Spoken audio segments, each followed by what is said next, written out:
Hey there, my name is Ted. I recorded the piano solo on the new Laufey record. So this is the bonus track, Seems Like Old Times.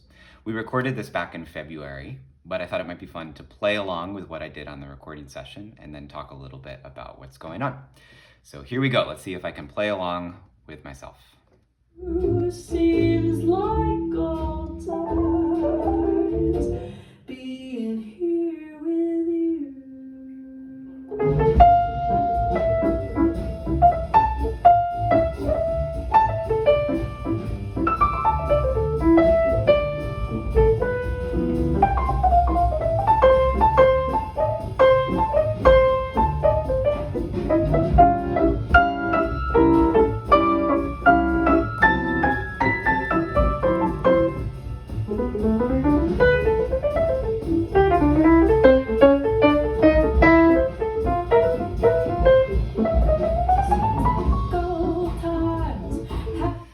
All right, there you go. That's the solo.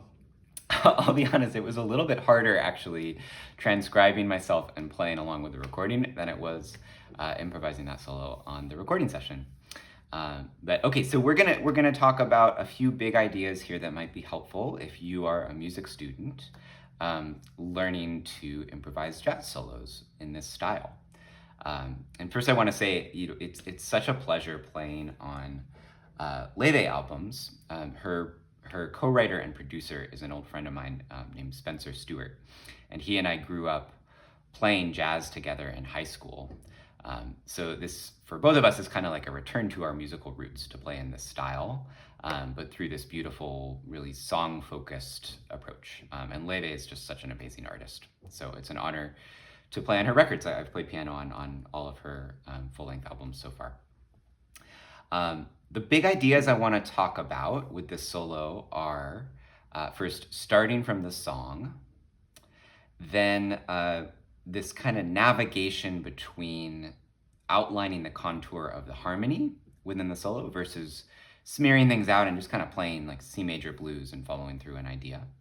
And then finally, talking a little bit about the recording session itself and some things that may be helpful psychologically if you're just learning to solo. So this style of improvisation is very much influenced by people like Oscar Peterson, Vince Guaraldi, Tommy Flanagan, Hank Jones. These were my heroes growing up. So my first and best piece of advice for you, if you like this solo and you're interested in this style, is to dive deep into the discographies of those pianists and pick one or two solos from each of them to transcribe by ear, because that's what will really teach you the most, and that's what I did growing up to learn to play in this style. Now, starting from the song, the preparation that I did for this recording session was mostly just to learn the song. I heard from Spencer that we're going to record Seems Like Old Times, and he actually told me that he thought we might do it with a stride piano accompaniment. So if you're not familiar, stride is this kind of like oompa style. And we did actually end up doing a slow stride in the opening when it's just the piano and Laufey's voice together. That's this part. Seems like old times. So, I had a day or two to prepare for the recording session, and I mostly was just practicing stride, because that's a very hard style, and I thought he might want to do it fast. So to practice preparing for the session, I learned the song, I learned the melody and the basic chord changes from classic recordings of the song. I think Guy Lombardo was like the main classic recording of this standard.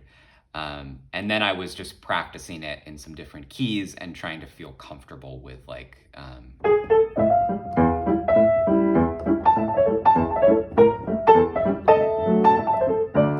if we were to do a faster stride version, I was trying to get my left hand like in shape for that a little bit. So I think this speaks to the mentality of jazz musicians learning songs, which I often advocate for with my students, even adult students who are not learning jazz, but learning other styles. Jazz musicians, when we learn a song, we kind of learn all of the most important elements of it as well as we can. as a foundation for improvisation. So in this case, that meant learning the melody. Seems like old times having you to talk with. Seems like old times having you to walk with, and it's still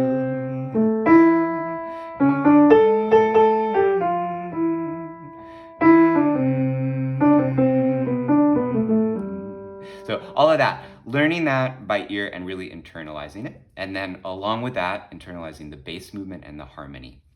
In this case, this key that we did it in, C major, is not the same key as the recording I learned it from. But that was no issue because, like many musicians, I like to think in numbers. So I'm thinking of this as the 6 chord, 6 played as a dominant chord, and in kind of consideration of the melody, there's a little bit of this like starting out as an augmented chord or maybe a flat 13, but probably better to think of this as like a augmented dominant 7 chord, and then just going to a straight dominant 7 chord.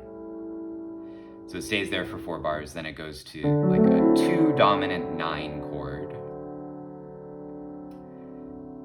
Then everything else here, this is all really standard jazz language. So it's a 2, 5, 1, and then maybe some sort of walk down to 6 dominant again.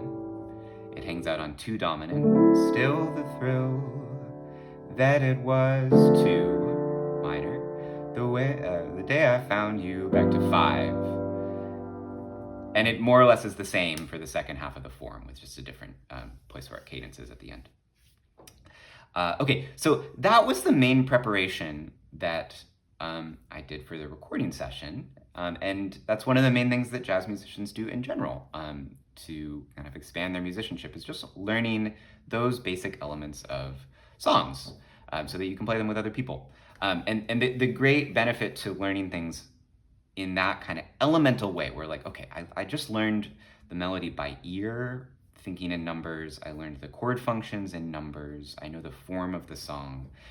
And so that means that you're not tied to any one way of playing the song. So when in the session, we decided as a group, kind of organically, we like started playing it fast, and everyone was having a fun time. So we decided to do this other approach where it started stride and then went into the like fast solo. It didn't really matter that I hadn't like prepared for that format because I was comfortable with the song. It would have been a lot more nerve-wracking if I wasn't at all comfortable with the song, but I was comfortable with the song, and it didn't really matter that I had prepared it as a stride version instead of preparing the solo. So that's the main point with starting from the song. And it's also worth noting that like my instinct in this scenario like this, where like you just heard the vocalist sing through the melody once and then it breaks into a piano solo, I often start by quoting the melody, just because it's a nice like through line from what we've been hearing as the song to now, we get to hear the melody presented on another instrument. So the whole first part of my solo is just melody.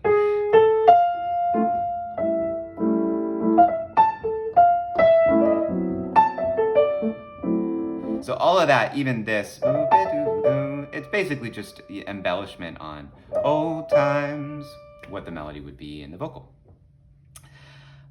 Okay, so then moving on from there, let's talk a little bit about what's actually happening in the solo. Again, this is pretty much all just like vocabulary that I picked up at some point in my early development as a jazz pianist in high school and college, and a lot of these idioms are taken from those pianists like Oscar Peterson, Tom Flanagan, Vince Guaraldi, the same people I listed. But talking about specifically how they're getting applied to this song here. So there are moments where I'm trying to kind of show the shape of the chord changes. Like here, for example,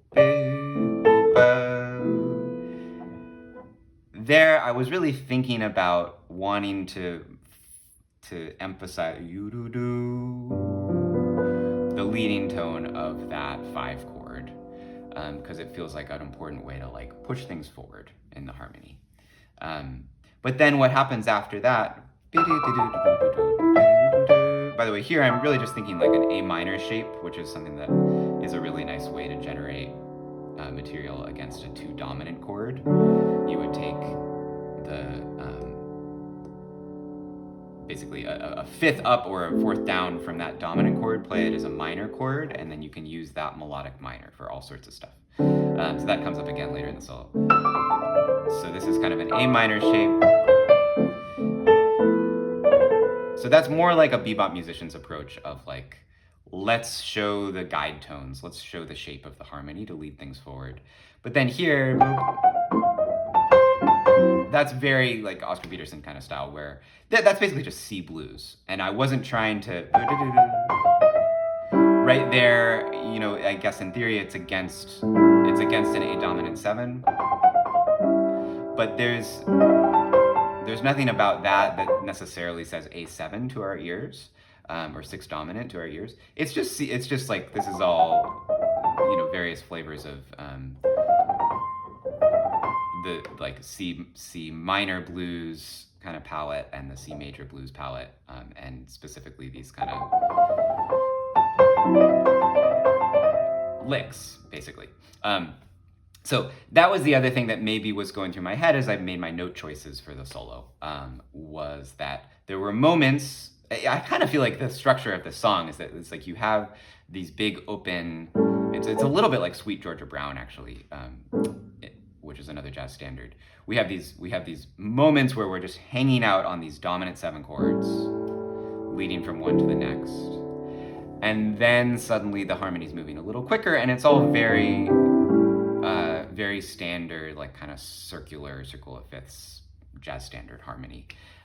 So in those spots, I wasn't worried as much about showing the shape of the harmony. It felt like it would be more fun to me to just kind of like play blues and follow through on motivic ideas. So that's what happens there.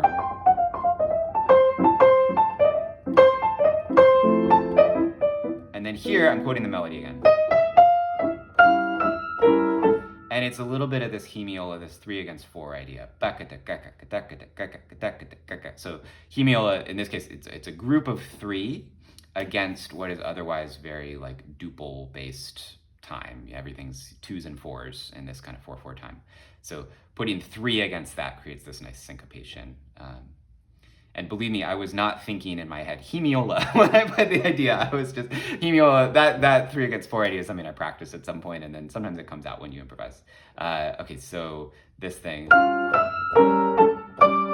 and that's all like basically chromatic approach notes to the notes in an A major triad.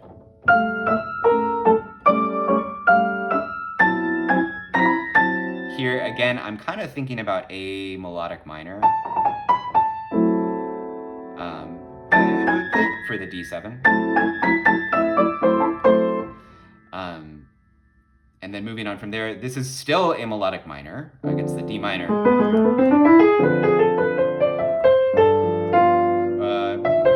I'm trying to remember what I did. Something like that. I ended up then getting more into D minor 9 shape. Here surrounding the C major. Again, this is getting kind of more just into general C major blues. Same idea there. This is kind of just C major blues. But it felt to me like that like works well against the 6th chord because you get this kind of like A7 sharp 11 sound.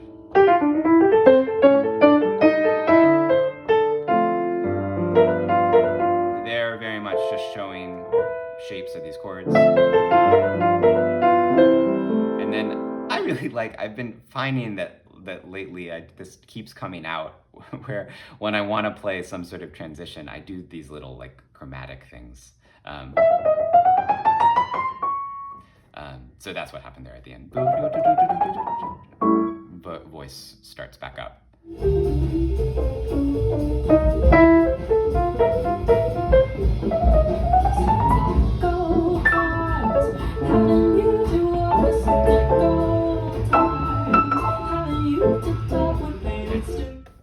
yeah, and then there, most of it is comping with the rhythm section, and the one thing that you're thinking all the time when you're comping is pocket, trying to fit in with the groove, and hopefully add to it.